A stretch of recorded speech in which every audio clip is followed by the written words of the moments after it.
Senator from Texas. Mr. President, I'd ask unanimous consent that the quorum call be dispensed with. Without objection. Mr. President, about 1 year ago today, Congress was in the midst of a debate about the most effective way to respond to COVID-19. On a call with his colleagues, the House Majority Whip, Mr. Clyburn, reportedly laid out his vision about how his caucus in the House should proceed. He said, it's reported, this is a tremendous opportunity to restructure things to fit our vision, close quote. For American families, this pandemic has been an unmistakable tragedy, one characterized by lost lives, lost livelihoods, but apparently for some it's viewed as a tremendous opportunity. The partisan $1.9 trillion bill that was signed into law last week is proof that apparently Democrats in Congress and in the White House agree. After all, this legislation includes a long list of non-COVID related priorities, again, completely unrelated to the crisis at hand. Blank checks for mismanaged union pension funds, funding for climate justice, backdoor money for Planned Parenthood, and an exclusive paid leave program for government bureaucrats. And the list goes on and on. Before the bill was even signed into law, folks on the other side of the aisle started advocating making many of the provisions permanent. This was an emergency measure, supposedly. But folks advocated making those temporary provisions permanent. Further proof that this was more than just a pandemic relief response. This is about, in the words of Mr. Clyburn, restructuring government as we know it. But it doesn't stop there. Now our Democratic colleagues in the House and some in the Senate apparently want to hijack the state and federal election system, starting with making temporary pandemic election responses permanent. Of course, our elections are run at the state and local level.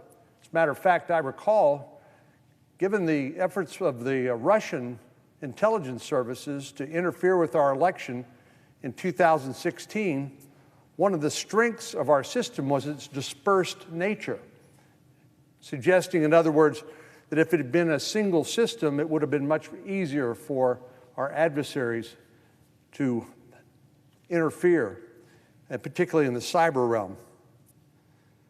But we know, as a result of the pandemic, states made provisional changes to their 2020 election processes to make sure that people could safely exercise their right to vote. In my state, we extended early voting. We allowed voters to submit mail-in ballots in designated drop boxes. Several states, of course, expanded eligibility for mail-in voting. Some, like California, took things even further and sent mail-in ballots to every registered voter. At the time, these changes were billed as temporary, given the unique and extraordinary nature of the challenges presented by the pandemic. But as the House Minority Whip has said, this pandemic apparently is viewed as a tremendous opportunity to restructure the way we run and conduct elections. House Democrats have passed legislation to make many of the temporary changes in 2020 election permanent and add a list of other so-called reforms in order to federalize our state and local run elections. This is in the face of Article 1 of the Constitution that explicitly gives the states the power to regulate the times, places, and manner of holding elections. Yet this 791-page document creates a one-size-fits-all mandate for all states. It actually preempts state law, starting with mail-in balloting. Any person in any state could request a mail-in ballot for any reason. There's no need to say why you can't vote in person, which is the current policy in most states. Those ballots would not, under this bill, even have to be mailed in by the voter or dropped in a state-sanctioned ballot box because this legislation legalizes ballot harvesting. This means that mail-in ballots could be collected by paid activists or campaign staffers or anyone who has a stake in the outcome of the election. And it goes so far to specify that states may not put any limit on how many voted and sealed absentee ballots any designated person can return. Really sounds like an invitation to fraud. And you can see how this could go badly pretty quickly. Maybe the ballot gets turned in with thousands of others. Maybe it's altered. Maybe it ends up in the trash. It's hard to say. That gets to one of the root problems with this legislation, is it does create limitless opportunities for fraud. Every single ballot cast illegally or due to fraud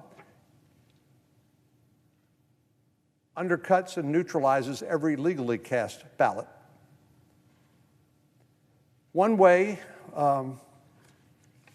this bill removes some of the most basic requirements of most states' ballot integrity safeguards against election frauds is by removing any requirement of identification.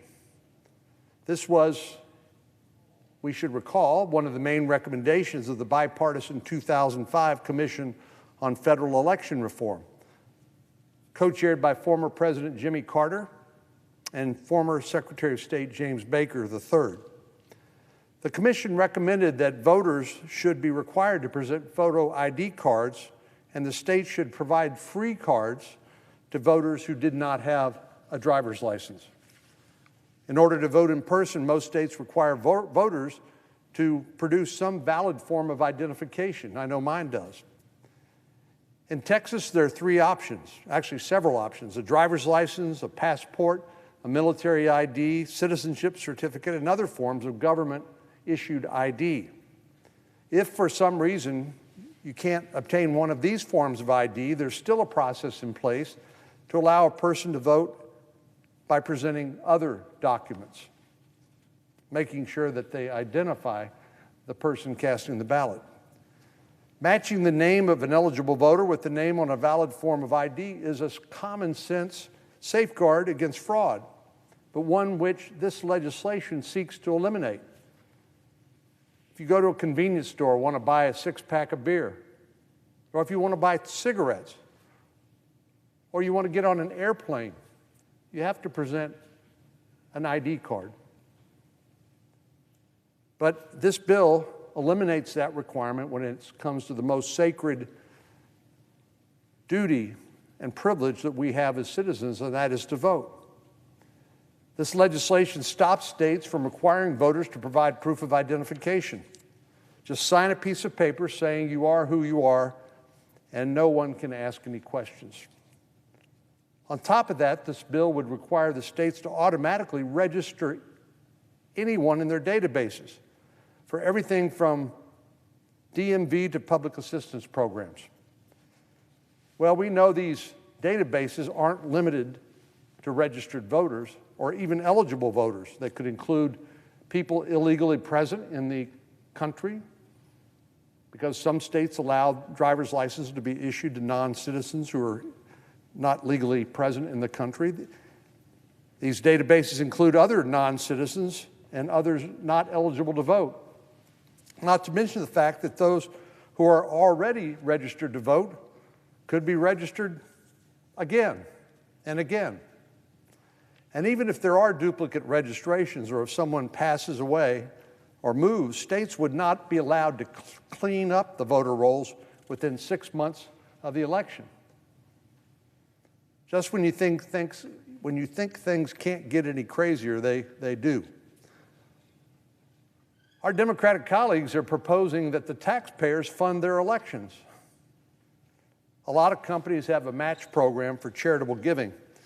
If an employee donates to a charity of their choice, then the company will match that donation dollar for dollar. The same principle applies, except instead of a charity getting the money, under this proposed legislation, it's now a political candidate. Instead of a company footing the bill, it's the taxpayers. And instead of an exact match, it's up to $6 for every $1 donated.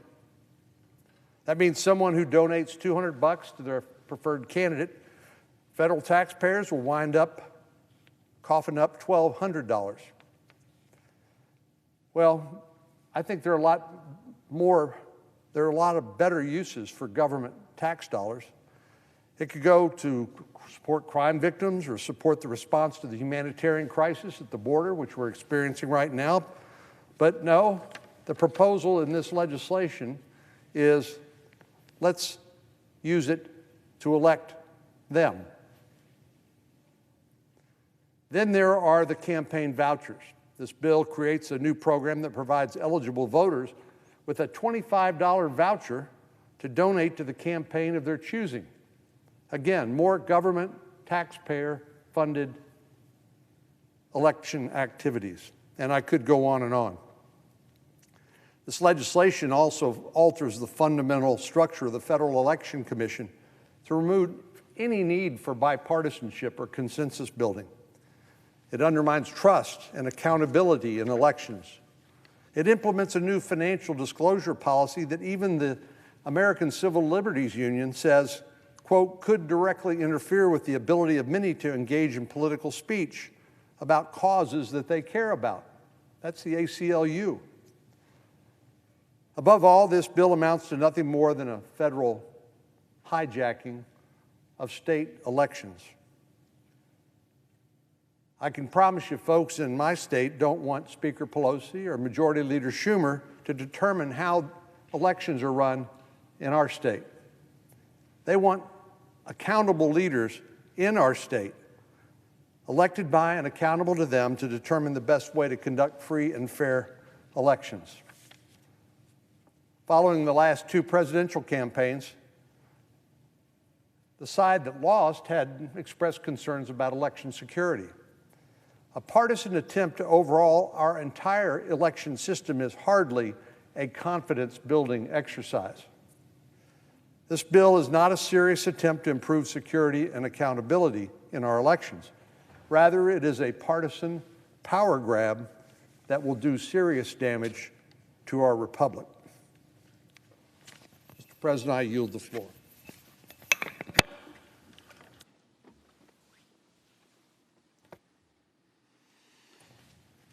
Mr. President. Senator from New Jersey.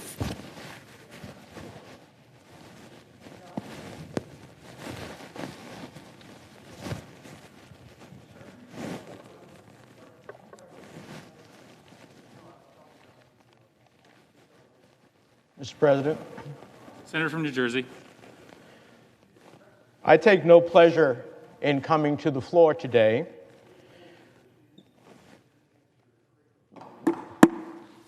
The order in the chamber. Senator from New Jersey is recognized. We in the Senate take pride in our decorum and our sense of comedy with each other. So much that we often twist ourselves into pretzels to avoid saying anything that might be interpreted as a criticism of another senator. Yet there comes a time when these verbal gymnastics simply won't do. You're either going to speak the truth or fail to do justice to the values you hold dear. What one of our colleagues said last week about the events of January 6th was felt by many to be racist and hurtful, a stain on the office he is so fortunate to hold.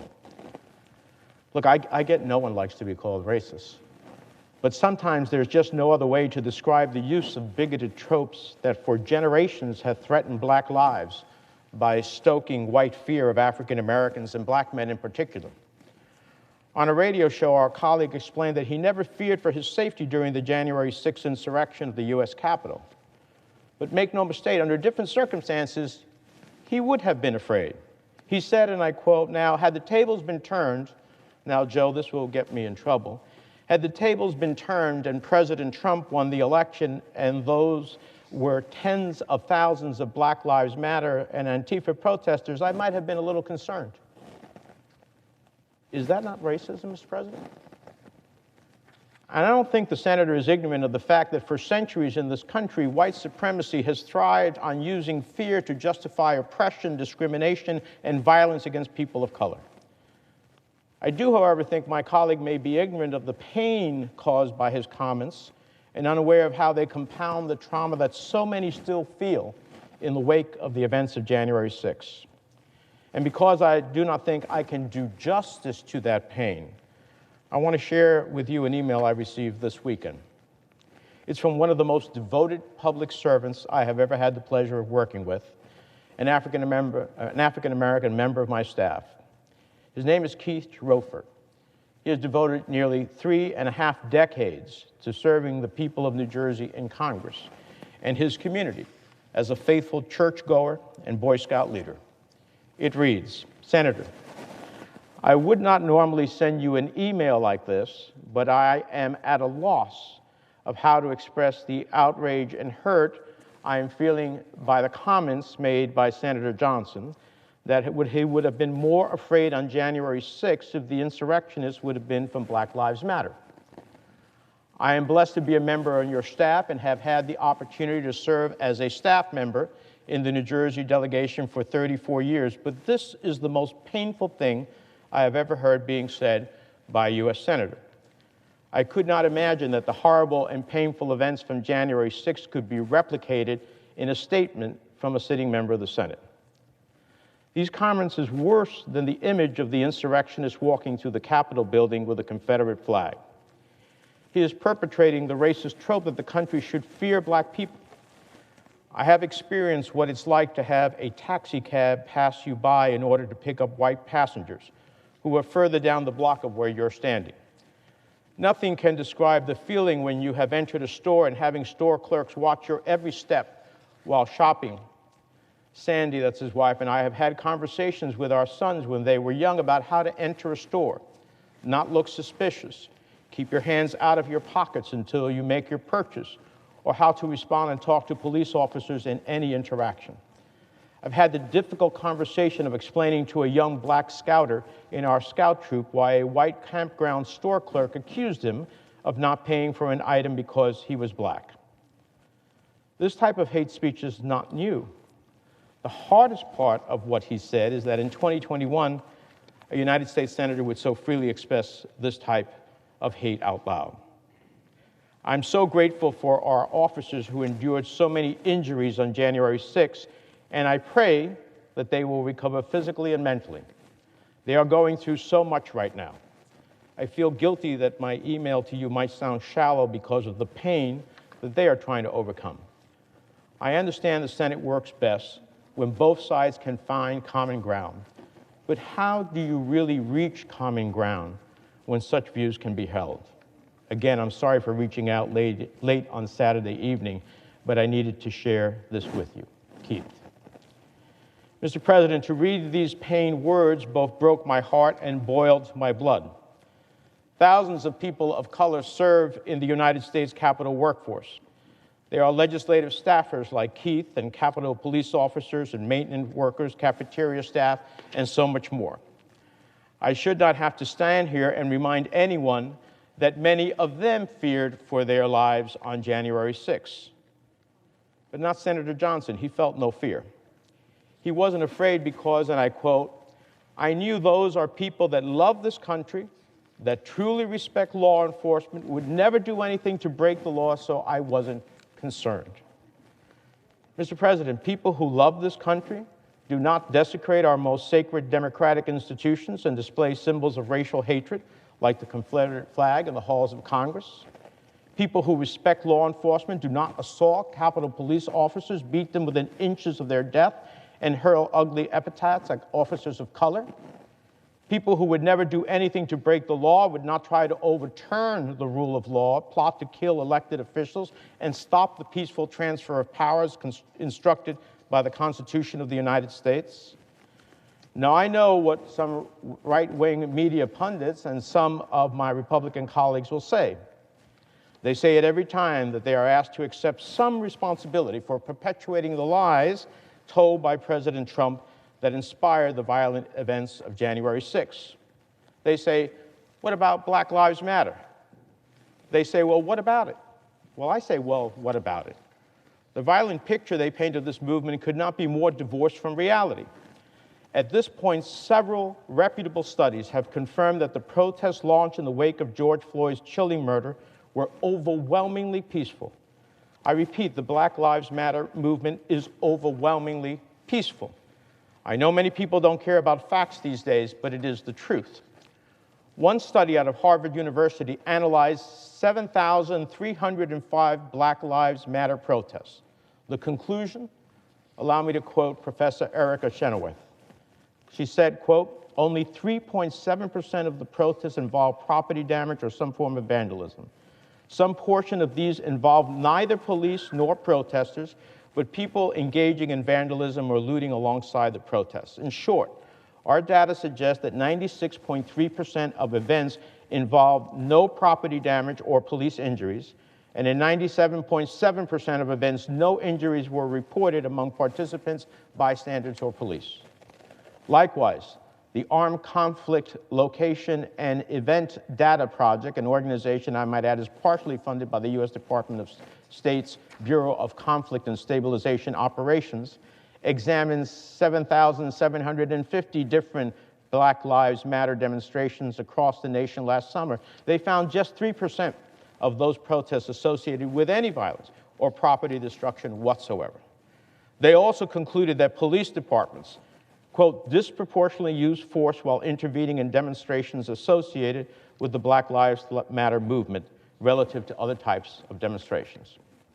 Indeed, on January 6th, as we waited for hours for backup from the National Guard and other law enforcement agencies to come to the aid of Congress, I know that I'm not the only one who could not help but think of the violent government-sanctioned crackdowns that met Black Lives Matter's protests last summer. The bottom line is that these lies casting Black Lives Matter as violent have already done real damage. They have convinced millions of Americans that they should fear those who march under the banner of this movement for justice, when really it is the resurgence of violent white supremacy that should be Americans' real cause for alarm. Indeed, last October, the Department of Homeland Security issued a report confirming that white supremacists pose the most lethal domestic terror threat to the American people.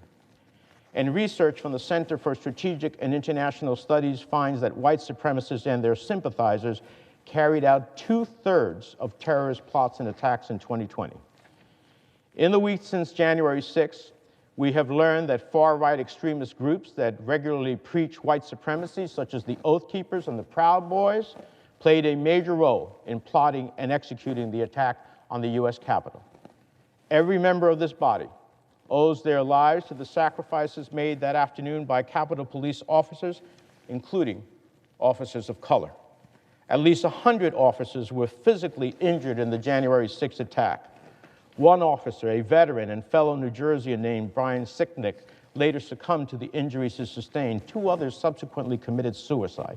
And hundreds of officers now carry with them invisible scars from the trauma they endured that day, scars that may not fade for years or even decades. One of our colleagues to cast those who attacked the Capitol as harmless patriots while stroking fear of Black Americans is like rubbing salt in an open wound. Everybody in this body should know that when you perpetuate such racist tropes, you contribute to a culture that gives people permission to treat Black Americans as suspicious and their lives as expendable. We in the United States Senate are supposed to hold ourselves to a higher standard. We're supposed to advance America's long march towards a more perfect union, not coddle and cater to those who would take us backwards. And we are supposed to stand up for the truth. And that's what brought me to the floor today.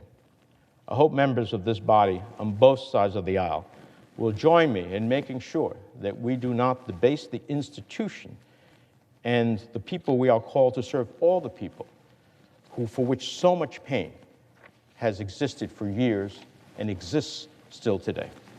With that, Mr. President, I yield the floor.